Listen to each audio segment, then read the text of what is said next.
Hey guys, we're the Writegamers, and welcome to SCP Readings. I'm Tygus, this is my parent. And our cat, Snow. So it's been like a year and a half since we've done anything like this, and our last one was Infinite Kittens. And someone asked if we could do SCP-173-J, so I thought, okay, let's do it. So with the SCPs, the SCP Foundation wiki started out in the early 2000s as a horror wiki. Horror story submission website. So you would write a tale or create an SCP and then post it. And over time it evolved, so you can create things that have to be held up to a very high standard of writing now. And it's basically, the idea is that SCP is secure, contain, protect, and it's a secret foundation that tries to hide anomalous and dangerous things from getting out in the world. So the last one we did was a joke one, Infinite Kittens, and this one's a joke one too. So the 173 is a statue that moves when you blink or are not looking at it and will break your neck. So it tries to kill you if you can't see it, and it's locked up in a container. It gets out, and we've played the game that's focused on it, SCP Containment Breach. Yes. Now, a lot of people believe that it was inspired by the Weeping Angels in Doctor Who, but it actually predates them. The Weeping Angel episode came out afterwards, so that's kind of cool. Mm-hmm. In this case, this one's the joke one, so we put 3 cute pictures up that people have drawn, and so we've got at the top sexy SCP-173. We've got a cat SCP-173, which is just terrifying, because imagine if that thing could attack you and kill you when you weren't moving. And then we've got SCP-173-J from the game with a skin. Yeah. We should, at some point, we might play it, too, because we can be 173-J and, hug everyone to death. Oh, good. Maybe. So, again, this is the joke one, so don't take it as a serious take on the actual from the wiki. This is just the for fun. We're gonna, they're gonna write something that's just hilarious. So we're gonna try and tag team the paragraphs so we don't get a sore and dry throat out of it. All right. Item number SCP-173-J, Object Class Euclid. Item SCP-173-J is to be given a container to act as its central living area. It's basically harmless. It's to be permitted to move freely about Facility 17, and the site director foresees no adverse consequences from this policy. But, however, an update, following disastrous unforeseen consequences, new procedures are in development. Alright, contained in Facility 17 as of 1992, origin as of yet unknown.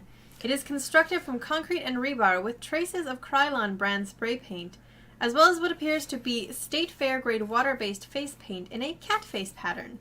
SCP-173-J is animate and extremely playful. The object cannot move while within a direct line of sight. Object is reported to initiate interaction by sitting uncomfortably close to subjects. Some personnel have reported low asthmatic-sounding sniffling noises. These are presumed to be imaginary, or mimetic, or something. 173-J's primary motive seems to be seeking attention. For example, if SCP-173-J encounters a researcher working on a computer or reading a document, and a researcher blinks, the scripture will stand on the object in an attempt to gain their focus.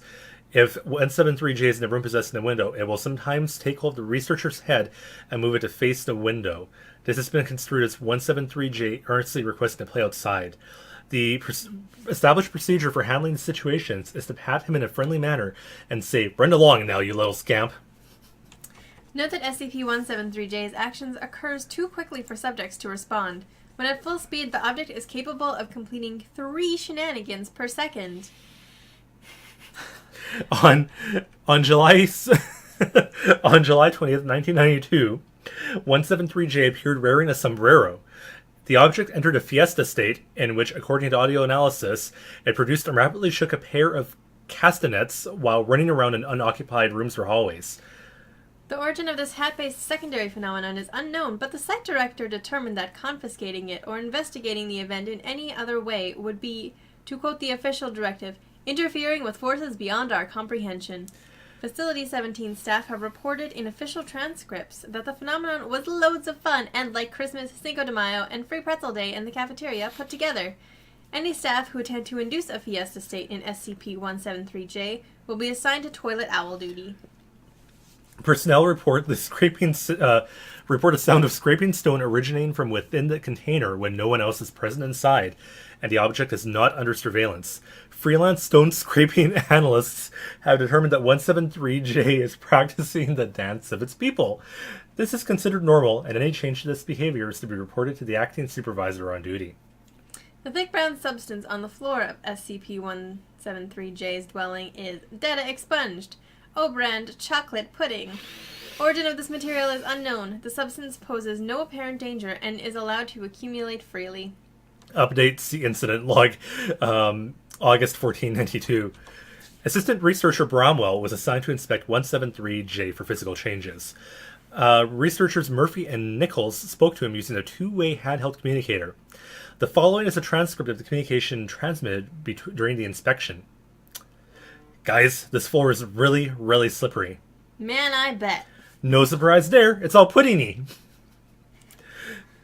No, I don't think I can even get over to the sculpture. This stuff is a few inches deep. You mean a few centimeters deep? This is going on the record. Try to be professional. A collision has occurred. It's in my eyes. Expletive. Didn't you hear what he just said? Watch your language, Doctor. It's standing over me. Just waiting, I think. It sounds like he's up for a pudding wrestle. It's okay. I'm pretty sure you can take him. Oh god, I just blinked and he's leaning toward me. A muffled can be heard. Don't worry about language. It'll probably just be taken out of the transcript. It's on top of me. I can't see. It's crushing my... It's just a pin, man. You can reverse it. Wait, they can do that? Sure, it's called redaction. I can't. He must... 400 pounds.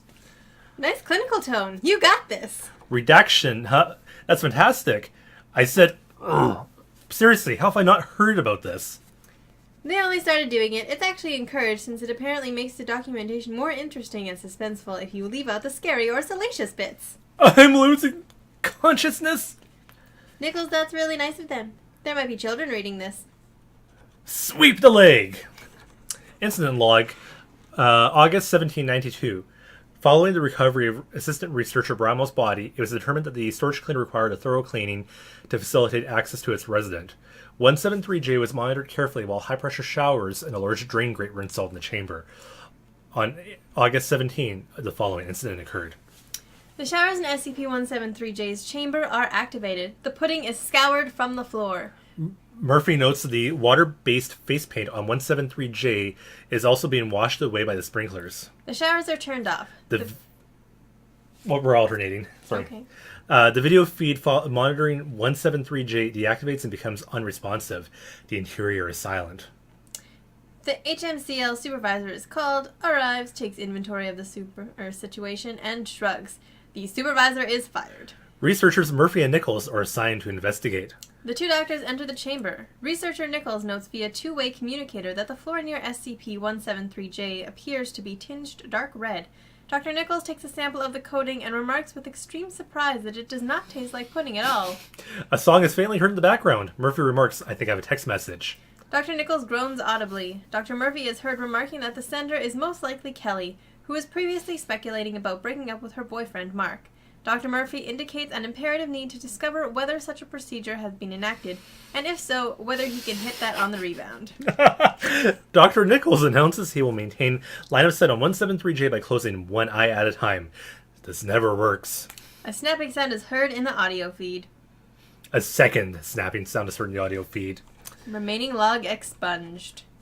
Following this event, 173J's containment procedures are scheduled to be completely revised.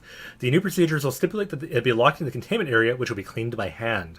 Any implication that 173J's containment documents should be revised will be denied, as 173J represents the classic roots of the Foundation, which persist no matter which direction the organization has taken in the meantime.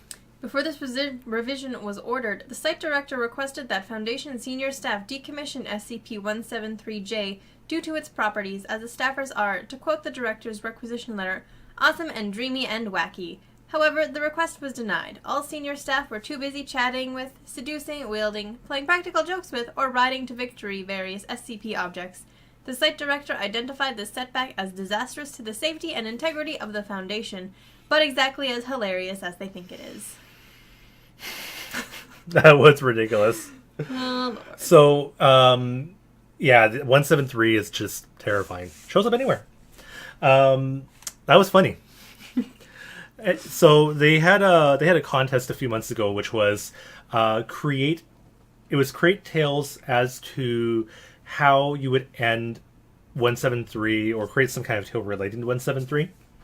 And there was one where it was like a researcher was infected with an SCP that would have horrible consequences, and he has to die. And he's like, well, let me die on my own terms. And he wants 173 to kill him on his own terms. So they send him in, and he has a D-class prisoner with him. And he puts a box of loose banana peels at his feet. And he's like, oh yeah, prisoner, just turn around. It's fine. I got this. And he blinks, but kicks over the banana peels. And then 173 trips, slides, and falls down its side. And then he's like, well, I'm still going to die. So he closes his eyes so it can kill him. But because it's on its side, it can't actually get to him to break his neck. So the author of the piece puts in, I think it's like the phrases like, the last things I felt were being bitch slapped by 173 38 times. It just like sat there spinning on the floor, beating him in the legs until he died. Knocked him over, just like, I'm gonna beat you until you die. Good Lord. So, kind of was a lot of fun with that. Mm-hmm. But yeah, that was fun. We'll have to play it, but then bring in 173-J. Have like fun with the kitties. The kitty. Terrifying death kitty. Not this kitty. This kitty is already a terrifying death kitty. When you bring crickets.